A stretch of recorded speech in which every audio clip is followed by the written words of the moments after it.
하나님 예배하는 곳에 오신 모든 성도님들을 환영합니다. 특별히 우리 중등부, 고등부 연합으로 수련회 마치고 예배 같이 드리는데 잘 왔습니다. 환영합니다. 네. 하나님의 말씀인 성경은 창세기로 시작하고 있고요. 이어서 출애굽기로 이어지고 있습니다. 그렇죠? 저와 여러분이 같은 성경을 가지고 있습니다. 창세기 마지막 부분과 그 다음인 출애굽기 시작하는 부분에 보면 애굽 땅에 정착한 야곱의 가족 이야기가 나오고 있습니다. 시간이 지나면서 그들은 자녀를 많이 낳게 되고 번성하게 됩니다. 히브리 민족, 이스라엘 민족이라는 말처럼 이 민족이라는 단어가 어울릴 만큼 그렇게 번성하게 된 겁니다. 출애굽기 1장 7절에 보면 이렇게 말씀합니다. 이스라엘 자손은 생육하고 불어나 번성하여 매우 강하여 온 땅에 가득하게 되었더라. 그 수가 많아지고 번성하게 된 겁니다. 그래서 그들이 살던 그 지역과 그 땅에 히브리 민족으로 가득하게 됐습니다. 야곱이 가족들을 이끌고 애굽으로 내려갈 때는 그 수가 70이었습니다. 그러나 출애굽해서 나올 때 그 수는 장정만 60만 명입니다. 그러나 어린아이, 여자, 노약자 다 포함하면 200만 명에 이릅니다. 오늘 우리가 사는 이 대구가 대도시인데 그 인구와 거의 맞먹습니다. 고대에는 오늘 사회에 비한다면 인구의 수나 그 밀도가 현격하게 적었습니다. 그러니 이 출애굽 시대에 이스라엘 민족의 그 수가 얼마나 많았는지를 우리는 짐작하게 됩니다. 그들이 얻었던 번영이 얼마나 큰지를 볼 수 있습니다. 특별히 당시 고대 사회 안에서는 가족과 후손의 수, 사람의 수가 많은 것이 번영의 제일 되는 척도였습니다. 그러니 이스라엘 민족이 얻은 그 번영이 이만큼 대단했다는 것입니다. 이스라엘 민족의 이런 번영은 하나님께서 그들 가운데 약속을 이루어 주신 것이었습니다. 하나님은 아브라함과 이삭과 야곱에게 복과 번영을 약속하셨습니다. 그리고 이것을 이루어 가신 것입니다. 하나님께서는 아브라함에게 갈대아 우르를 떠나서 하나님이 지시할 땅으로 가라라고 말씀하셨어요. 그러면서 그에게 복을 약속하셨는데 너로 하여금 큰 민족을 이루게 하겠고 그리고 너가 복이 되게 할 것이다 말씀했습니다. 당시 사람들의 생각은요, 복과 번영, 그 근원이 도시와 문명, 땅에 있었다고 생각했습니다. 그리고 그 정점이 어디였냐면 아브라함이 하나님 말씀을 듣고 떠나기 전에 살았던 갈대아 우르였어요. 고고학이 발견한 이 조사에 따르면 아브라함이 살았던 이 고대 지역에 이미 갈대아 우르에는 2층 집이 줄지어져서 그렇게 세워져 있었다고 합니다.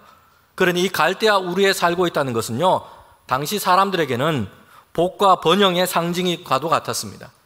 거기 안에서 살고 있다는 것은 다른 사람들에게 야, 저 사람 복 받은 사람이야 이렇게 불려지는 것이 당연했다는 것이에요. 성도 여러분, 그런데 하나님께서는 아브라함에게 명령하시는데 뭐라고 명령하십니까? 반대였다는 것이요. 거기를 떠나라 라고 말씀한 겁니다. 높은 건물과 많은 사람들이 있고 도시 문명이 발전해 있었습니다. 그러나 갈대아 우르에는 하나님을 믿는 그 신앙이 없었어요. 우상 숭배에 있었습니다. 그래서 거기를 떠나라 라고 명령하신 겁니다. 하나님이 지시할 땅으로 가라 말씀하시고 그러면 하나님께서 너에게 복을 주시겠다 약속한 겁니다. 성도 여러분, 이처럼 하나님의 말씀은 사람들의 생각을 전환시킵니다. 땅값이 비싸고 집값이 비싼 부유한 동네에 진입하고 타워 팰리스 같은 좋은 곳에 살게 되면 이게 복이라고 생각했어요. 그런데 하나님의 말씀은 그렇지 않아요. 참된 복은 하나님이 주시는 것이고 하나님과 동행하는 삶이야말로 여러분 복되다고 말씀합니다. 어디에 들어가야 하고 어디에 사는 것이 복의 기준과 이유가 되지 않는 것입니다. 하나님과 동행하면 어디로 가든지 복을 받고 하나님이 함께 하시면 그가 하는 모든 일이 복이 될 것이라 말씀했습니다. 여러분, 땅에 속해 있는 것, 있다가도 사라져 버리는 것, 없다가도 얻었다가도 무너져 버리는 그런 복이 아니에요.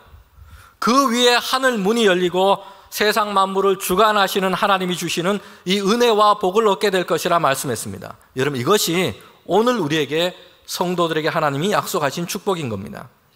여러분, 그렇기 때문에 우리 성도들은 어느 회사 가면 잘 되고 어느 학교 가면 잘 되고 이런 생각에 지나치게 매여 있어서는 안 됩니다. 어디 가면 잘 될 것이다, 어디 살면 잘 된다라는 것은 우리의 생각이 여전히 갈대아 우르에 머물러 있다는 것이에요.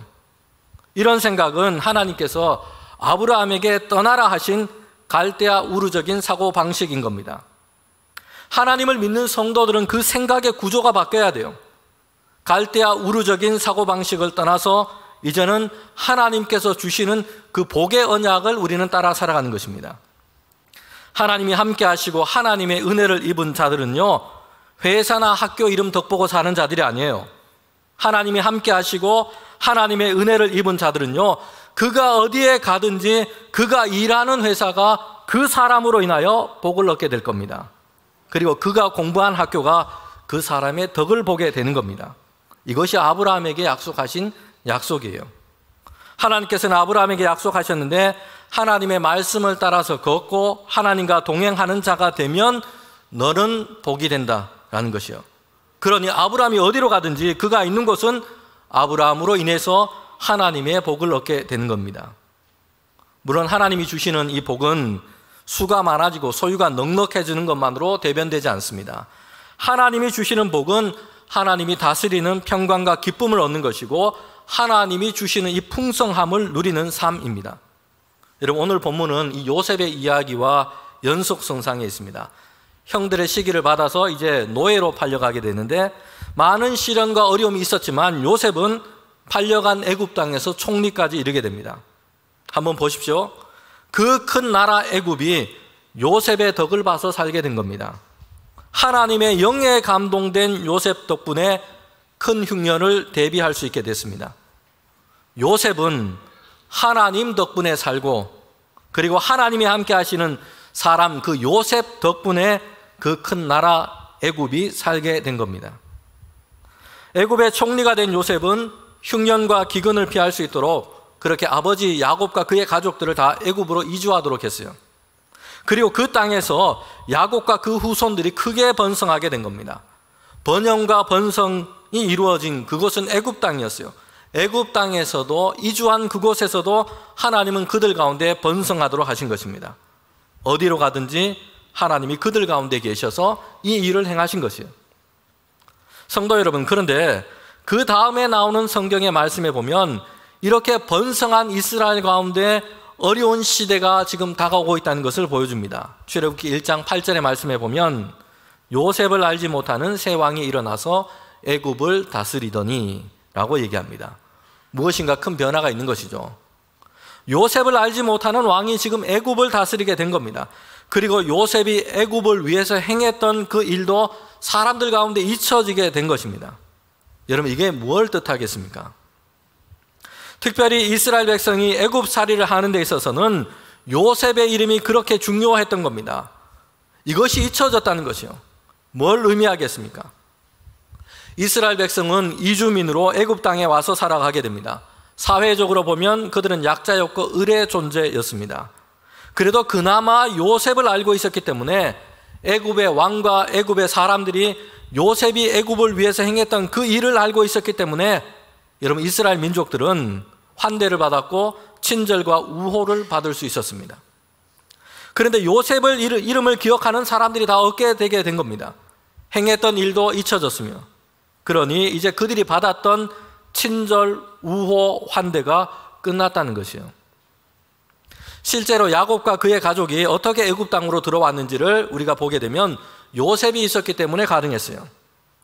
아버지 요셉은 특별한 사랑으로 이 요셉을 대했습니다. 그래서 요셉이 소년 때에 형들의 시기 때문에 애굽 나라로 팔려가게 됩니다. 애굽의 노예가 된 것입니다. 억울하게 재수가 되기도 했고 시련과 고난이 많았어요. 그런데 하나님은 이런 요셉을 애굽의 총리까지 되게 하셨습니다. 요셉은 애굽 왕의 꿈을 해석하게 됩니다. 그래서 7년의 흉년 동안 7년의 흉년을 준비하게 합니다. 7년의 풍년을 통해서 7년에 뒤이어지는 흉년을 잘 대비하게 했습니다. 그래서 애굽 나라와 사람들의 생명을 지킬 수 있도록 한 겁니다. 그리고 요셉은 양식을 구하러 온 형들과 만나게 되고 아버지 야곱과 그의 가족들을 애굽에 이주해서 살도록 그렇게 합니다. 여러분, 이때 애굽 왕이 어땠냐면 요셉이 흉년을 잘 준비해서 애굽 나라와 사람들의 생명 구한 일을 기억했어요. 그래서 그의 가족들과 야곱의 그의 모든 식구들이 애굽에 들어와서 살 수 있도록 환영했습니다. 목축하기 좋은 이 고센 땅을 주고 거기에서 살 수 있도록 환대하면서 배려를 해준 겁니다. 그런데 이제 세월이 지나서 요셉도 모르고 요셉이 행한 일도 모르는 이런 애굽 왕이 다스리게 된 겁니다.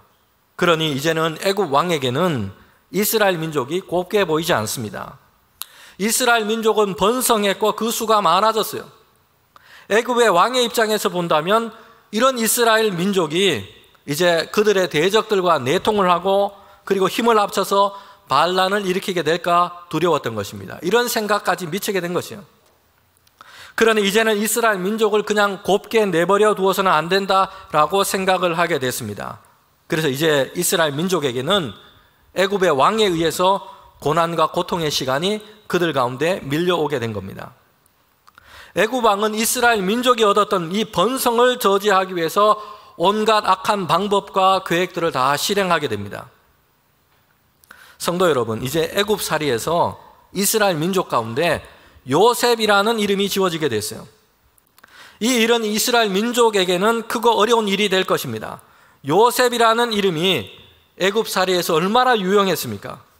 큰 방패막이가 되어주기도 했고요. 요셉의 후손, 요셉의 가족이라는 이름으로 환대와 친절을 다 받아왔습니다.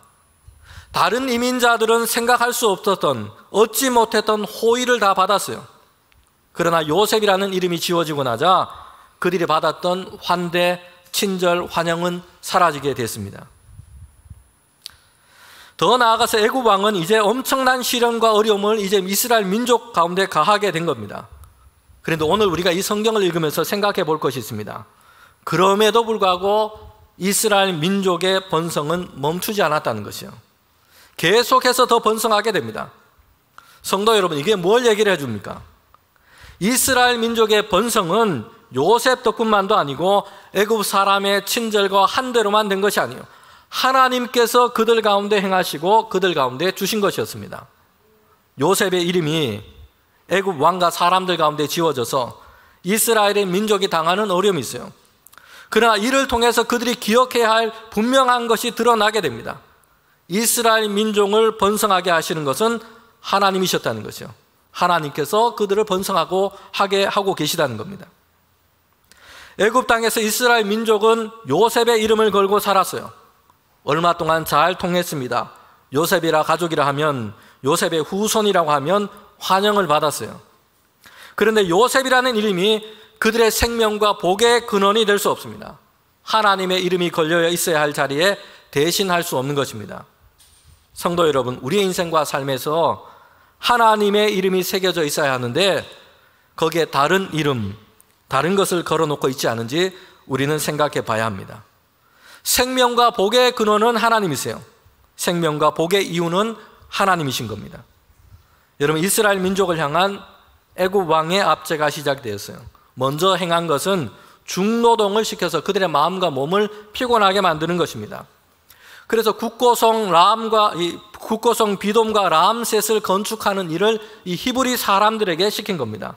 대단히 크고 힘든 공사였어요. 여기에 동원되어서 이제 히브리 민족들은, 이스라엘 백성들은 아침부터 시작해서 저녁까지 막대한 노용을 한 겁니다. 여기에는 두 가지 목적이 있어요. 당연히 표면적으로는 성을 건축해 가는 것이죠. 그러나 동시에 이런 노역을 통해서 이스라엘 민족을 쇠약하게 만들고자 했던 겁니다. 더 이상 자녀를 놓을 생각을 하지 못하도록, 마음과 몸을 고단하게 만드는 것이요. 그래서 번성하지 못하도록 그렇게 하도록 한 겁니다. 그런데 이런 애굽 왕의 계획은 실패하고 말았어요. 여러분, 1장 12절에 보면 이렇게 말씀합니다. 그러나 학대를 받을수록 더욱 번성하며 퍼져나가니 애굽 사람이 이스라엘 자손으로 말미암아 근심하며. 하루 종일 큰 노역을 하고 학대를 받으면 그들의 삶의 여건이 척박해지면 자녀 낳는 일을 생각지 못할 것이라 생각했습니다. 이스라엘 백성은 자연스럽게 쇠락할 것이라 여겼어요. 여러분, 이것은 사람과 생명체가 가지고 있는 자연적인 이치입니다. 삶의 환경이 척박해지고 고대해지면 모든 생명체는 본능적으로 개체 생산을 줄이게 되어 있습니다. 여러분, 그런데 이스라엘 백성의 상황은 이런 상식적인 이치를 오히려 역행하고 있었다는 것이에요. 애굽의 바로는 그들의 번영을 저지하기 위해서 이스라엘 민족을 노예 삼았고요, 노역을 시킵니다. 그렇게 하면 자녀 출산도 줄어들고 쇠락해져 갈 것이라 생각했어요. 그런데 오히려 그들이 더 번성해져 가고 있다는 것이요. 애굽의 왕은 더 엄하고 어려운 노역을 시킵니다. 흙 이기기, 벽돌 굽기, 농사, 이런 온갖 일들을 히브리 민족 가운데 시킨 것이에요. 이렇게 그들의 생활을 어렵게 해서 이스라엘 민족들을 힘들게 하면 그들의 번성이 꺾일 거라 생각했어요. 그런데 압제하면 압제할수록, 학대하면 학대할수록 오히려 그들이 더 번성해져 갔습니다. 그래서 애굽 왕이 오히려 근심하게 된 겁니다. 이스라엘의 번성은 하나님이 지금 이루어가고 계시기 때문입니다. 애굽 왕이 가진 힘과 권세로 저지해 보려고 했지만 되지 않습니다. 그가 세운 악한 계획으로 지금 무엇인가를 해보고 하지만 그렇게 되지 않았습니다. 오히려 그렇게 하면 할수록 하나님께서는 이스라엘 민족을 더 번성하게 하신 겁니다. 우리는 이런 역사와 하나님의 말씀을 통해서 하나님의 의지와 계획은 다른 어떤 방법으로도 좌절되지 않는다는 것을 볼 수 있습니다. 아브라함으로부터 시작해서 그의 민족 이스라엘 그 수가 많아지고 번성하도록 하시겠다 약속하셨어요. 그리고 하나님은 말씀하신 것처럼 이스라엘을 번성하게 하십니다. 애굽에 가서도 번성하게 하시고, 요셉이라는 이름이 애굽 땅에 지워져도 번성하게 하시고, 학대를 당하고 압제를 아래 놓여 있어도 번성하게 하시고, 하나님이 그렇게 하시는 것이에요. 그들은 하나님 백성됨으로 살아가면, 그들이 하나님을 섬기고 예배하며 하나님의 말씀을 따라 살아가고자 하면 복을 주시고 그들 가운데 번성하게 하시는 것이요. 주변의 상황과 시대의 변화가 어떤 어려움과 방해가 되어도 그럼에도 불구하고 복 있게 하시고 더 번성하게 하신 것입니다. 성도 여러분, 그러기에 하나님의 백성 그리고 이스라엘 백성의 싸움은요, 번성할 수 있을 것 같은 좋은 환경과 조건을 갖추고 유지하는 데 있지 않습니다. 그들은 어디에 있든지 하나님의 백성됨을 잃지 않고 그 정체성을 지키는 싸움인 것이에요. 그러면 하나님께서 그들을 복 있게 하시고 번성하게 하십니다. 그들을 지키시고 인도하시는 것이에요. 애굽의 왕은 이스라엘 민족의 번성을 막기 위해서 내세운 일들이 다 제대로 되지 않았어요. 그리고 특단의 조치를 내리게 됩니다. 이전보다 훨씬 더 악한 생각이었어요. 노역을 시켜도 안 되고 힘들게 해도 안 되고 계속해서 이스라엘 민족은 출산하고 생명을 낳습니다. 자기 뜻대로 안 되니까 애굽의 바로가 생각한 것은 이제는 죽이는 것이었어요. 남자아이가 태어나면 다 죽이라라는 것이었습니다. 그래서 히브리 산파들을 불렀습니다. 시브라와 부하라 하는 사람이었어요. 애굽 왕은 그에게 얘기합니다. 히브리 여인들이 아이를 낳을 때에 도울 때에 딸이면 살려주고 아들이면 죽여버리라 라는 것이었습니다. 남자의 수가 많아지고 이제 장성하게 되면 애굽에 대항하여 저항할 수 있게 됐다 생각한 겁니다. 그래서 사전에 그 싹을 잘라버리고자 한 겁니다. 애굽의 왕이 히브리 산파들에게 얘기했다 하지만 부탁하는 말도 아니고요, 협조를 구하는 말도 아니에요. 이 말은 명령인 것입니다. 애굽의 권력의 최고 정점에 있었고 애굽 전체를 다스리는 이 왕이 노예민이고 산파이고 히브리 여인이었던 이 여인들에게 지금 명령한 것입니다. 둘 사이에는 차이가 나도 너무 나는 것이죠. 사실 이런 상황이라면 왕의 명령이면 모든 사람들은 다 고민할 문제가 안 될 겁니다. 보통은 그렇게 다 되는 것이요. 선택의 문제가 더 이상 되지 않는 것이죠. 그냥 그대로 따라야만 하고 그렇지 않으면 그의 생명을 부지하기 어려운 일이 되고 말 것입니다. 성도 여러분, 그런데 놀랍게도 히브리 산파는 왕이 명령한 이 일에 대해서 생각했어요. 고민했습니다. 왜냐하면 그들에게는 애굽의 왕보다 더 높고 더 크고 더 위대하신 분이 그들 가운데 계시기 때문입니다. 하나님이세요. 애굽의 왕이 명령한 것, 이것은 분명한 불의한 것이었기 때문입니다. 죄악된 일이었어요. 그래서 명령을 내린 이 애굽 왕이라고 해도 그 명령에 대해서 어떻게 해야 될지를 생각하게 된 겁니다. 1961년에 평범한 모습을 한 50대 남자가 예루살렘에 있는 전범 재판장으로 들어섰습니다. 그의 이름은 아돌프 아이히만이었습니다. 독일 나치 시대의 친일의 장교였습니다. 히틀러의 지시를 받아서 유대인을 강제 수용소로 옮기고 그리고 거기서 학살했던 그 일을 주도했던 악명 높은 인물이었습니다. 2차 세계대전 당시에 유대인 학살을 진행했던 그런 책임자였던 겁니다. 독일이 패전하고 나니까 1급 국제전범으로 이 사람은 수배되었습니다. 그래서 그는 수배를 피해서 아르헨티나로 도주를 했어요. 이름을 바꾸고 얼굴을 위장해서 거기에서 살았던 겁니다. 이스라엘의 정보기관이 15년간의 끈질긴 추적을 했고요. 1960년에 그는 체포되었습니다. 그리고 예루살렘의 나치 전범 재판장에 그는 서게 된 겁니다. 8개월 동안 이 재판이 진행이 되었어요. 이 재판 전 과정을 유대인이었고 여성 철학자였던 한나 아렌트는 거기에 가서 이것을 직접 보게 됩니다. 그리고 그의 기록을 남기게 됩니다. 예루살렘의 아이히만이라는 책입니다. 그런데 이 재판의 과정을 보면서 아렌트는 물론이고 많은 사람들이 정말 놀라게 된 겁니다. 그렇게도 많은 사람을 무자비하게 학살하는 이 일을 주도했는데 여러분, 재판장에 선 그 사람이 너무나 평범했다는 것이에요. 동네 이웃에 살고 있는 50대 아저씨 그 모습이었다는 것이요. 이 엄청난 악행을 저지르고 이런 사람이라면 얼굴에 살기가 가득하고 악독이 가득해서 이런 사람은 사람으로 보이기보다는 악마에 가까울 것이라 생각했습니다. 그런데 그렇지 않았다는 것이요. 전범 재판장에 섰던 이 아이만은 평범한 가장의 모습이었고 그의 정신과 정서적인 상태는 지극히 정상적이었다는 것이요. 이런 악의 평범성 때문에 사람들은 놀란 것입니다. 재판으로 아히만은 사형 선고를 받고 62년에 처형되게 됩니다. 그런데 그가 법정에서 최후 진술을 이렇게 얘기했습니다. 나는 나치 독일의 군인 공무원이었습니다.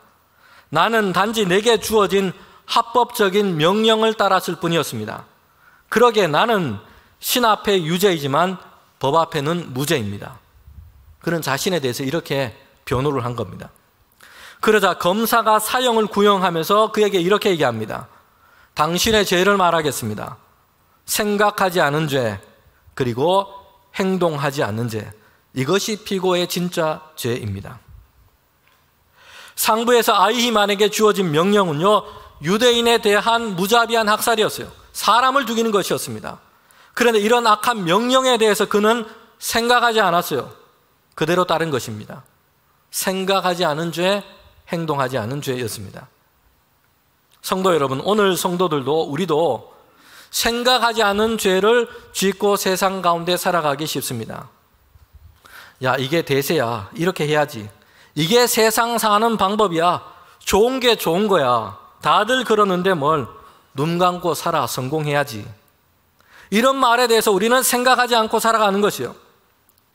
권위로 강요하고 관행이라 말하고 불이나 죄악된 것을 함께 행하면서도 나의 안위를 도모하기도 합니다. 그러면서 아이히만처럼 변호하는 것이죠. 나는 그냥 다른 사람들이 하는 대로 그냥 따랐을 뿐입니다. 그냥 선배들이, 학식 있는 선생들이, 부모나 친구들이 말하고 가르쳐 주는 대로 따랐을 뿐이에요. 나라와 법이 정한 대로, 상급자가 지시하는 대로 따랐을 뿐입니다. 내게는 잘못이 없습니다. 여러분, 그러나 생각하지 않은 죄입니다.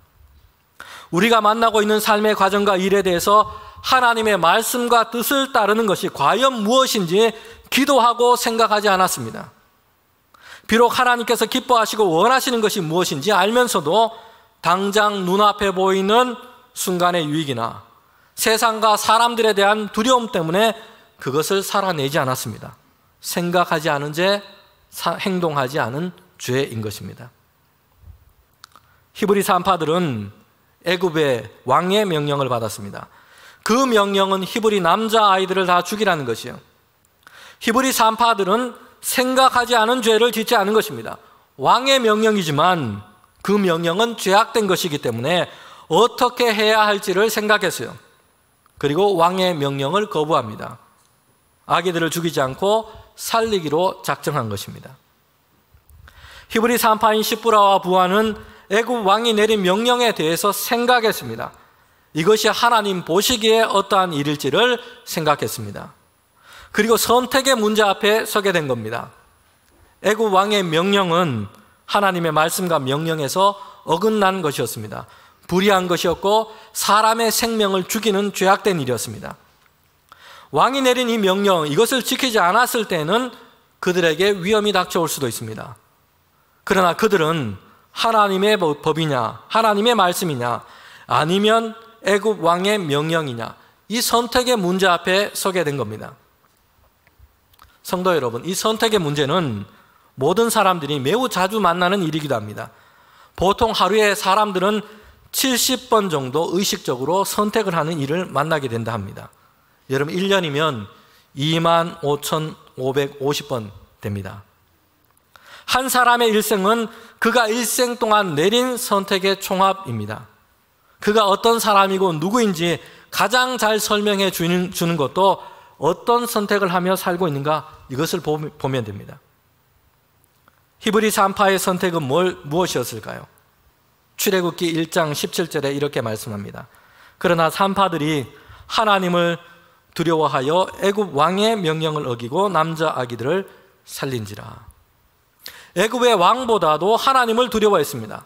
여기서 두려워하다는 것은, 하나님을 두려워하다는 것은 겁에 질리는 공포를 뜻하지 않습니다. 경외했다는 것이요, 하나님께서 가장 높으시고 존귀하신 분인 것을 알고 하나님의 명령과 말씀을 가장 높은 권위로 받아들이는 것이요, 애굽 왕의 명령이 있지만 이것보다 하나님의 명령과 말씀이 지켜야 할 더 높고 더 중요한 것으로 여겼습니다. 그래서 애굽 왕의 명령을 거절하고 아기들을 살린 것입니다. 성도 여러분, 우리가 세상에서 정말 하나님을 믿고 하나님을 원하는 삶의 방식으로 살아가고자 한다면 반드시 이 선택의 문제를 우리는 만나게 될 겁니다. 생각하지 않고 그냥 세상이 흘러가는 대로 거기에 맡기고 살아간다면, 그렇다면 모를까, 내가 정말 하나님을 믿고 하나님이 기뻐하시는 뜻이 무엇인지 생각하고 살겠습니다 라고 이런 마음이 있다면, 여러분, 우리는 선택의 문제를 마주하게 될 겁니다. 그때 우리는 어떤 선택을 해야 할지 오늘 말씀을 통해서 우리는 보게 됩니다. 애굽 왕이 두려워서 애굽 왕의 명령을 따르기로 선택할 것이 아니에요. 하나님을 경외하기에 하나님 말씀을 따라 살아갈 것을 선택해야 하는 것입니다. 여러분, 신약 성경에서 사도 바울은 그리스도인이 받은 그 은혜에 대해서 이렇게 설명합니다. 갈라디아서 1장 4절에 있는 말씀인데, 그리스도께서 하나님 아버지의 뜻을 따라서 악한 세대 가운데 우리를 건지시려고 우리의 모든 죄를 다 대속하기 위하여 자기의 몸을 주셨다라고 말씀합니다. 이렇게 사람에게서 난 것이 아니고 그리스도의 은혜로 우리가 하나님께 속한 자로 부름을 받았다라고 바울은 얘기합니다. 바울 자신도 그러했던 것이죠. 그래서 바울은 이렇게 주님 안에서, 예수님의 은혜 안에서 하나님께 속한 자로 부름을 받은 그의 삶의 원칙을 이렇게 밝히고 있습니다. 갈라디아서 1장 10절 말씀이에요. 이제 내가 사람들에게 좋게 하랴, 하나님께 좋게 하랴, 사람들에게 기쁨을 구하랴. 지금까지 내가 사람들의 기쁨을 구하였다라면 그리스도의 종이 아니니라. 아멘. 바울의 이 말은 사람들을 무조건 멀리하고 배척하라는 말씀이 아니에요. 하나님께 좋은 것과 사람에게 좋은 것이 대립하고 있는 것이에요. 하나님을 기쁘시게 하는 것과 사람을 기쁘게 하는 것이 지금 대치되고 있는 것입니다. 그럴 때 이렇게 하라는 것이에요. 하나님을 좋게 하고 하나님이 기뻐하시는 것을 선택하라라고 말하고 있는 겁니다. 예수님의 복음을 전하다가 베드로와 요한은 산헤드린 공회 앞에 잡혀가게 됩니다. 거기에서 신문을 당하게 되는 것이요. 산헤드린 공회 사람들은 베드로와 요한을 위협하면서 그들에게 얘기합니다. 다시는 예수의 이름으로 아무것도 사람들에게 얘기하지 말라라는 것이요. 그때 베드로와 요한이 그들에게 이렇게 대답합니다. 사도행전 4장 19절 말씀이에요. 베드로와 요한이 대답하여 이르되 하나님 앞에서 너희 말을 듣는 것이 하나님의 말씀을 듣는 것보다 옳은가 판단하라. 아무리 권세 있는 사람의 말이라고 해도 하나님의 말씀을 듣고 그것을 따르는 것이 우리에게는 옳다라고 베드로와 요한은 대답한 것입니다. 여러분, 히브리 산파들은 지금 이렇게 한 것입니다. 그들은 힘 있는 자가 아니었습니다. 노예민이었고 히브리 사람이었습니다. 여인이었고 산파에 불과했습니다. 그런데 애굽 왕의 명령 앞에서 그들은 하나님을 경외하는 삶이 무엇인지 이것을 기준으로 생각했습니다. 그리고 애굽 왕의 명령을 거절했습니다. 애굽 왕의 명령을 따르는 것은 죄악과 불의를 행하는 일이었고, 그것은 하나님이 기뻐하시는 일이 아니었고, 하나님이 원하시는 방식이 아니었기 때문입니다. 그들은 애굽 왕에 대한 두려움이 아니라 하나님을 경외함을 선택한 것이었습니다. 그리고 애굽 땅에 살고 있지만 하나님 경외함을 선택한 이 여인을 통해서 하나님께서는 어떻게 행하셨는지를 이렇게 말씀하고 있습니다. 출애굽기 1장 20절부터 21절 말씀인데 마지막으로 저와 여러분이 함께 이 말씀을 읽도록 하겠습니다. 함께 읽겠습니다. 하나님이 그 산파에게 은혜를 베푸시니 번성하고 매우 강해지니라. 그 산파들은 하나님을 경외하였으므로 하나님이 그들의 집안을 흥왕하게 하신지라. 아멘. 하나님을 경외하는 산파를 통해서 하나님은 이스라엘 민족을 번성하게 하시고 강하게 하시는 일을 이어가십니다. 그리고 하나님을 경외하는 그들의 집을 흥왕하게 하셨다 말씀합니다. 성도 여러분, 애굽 왕의 명령을 잘 듣고 애굽 왕에게 잘 보여서 잘 되는 것은요, 잠시 죄악 가운데 낙을 누리는 것에 불과합니다. 그리고 그 결국에는 하나님의 판단을 받게 될 겁니다. 그리고 반대로 애국과 같은 세상에서는요, 하나님을 경외하기로 선택하고 그렇게 살아가면 환난과 고난이 있기도 할 겁니다. 그러나 분명 하나님께로부터 오는, 하나님께로부터 장차 얻게 될 영광이 있습니다. 이것은 다른 것과는 비교할 수 없을 정도로 값진 것이요 영원한 기쁨이 될 것입니다. 오늘 우리 모두가 세상을 두려워하지 말고 세상 가운데 하나님 경외함을 선택하는 주의 백성 되기를 주님의 이름으로 축원합니다.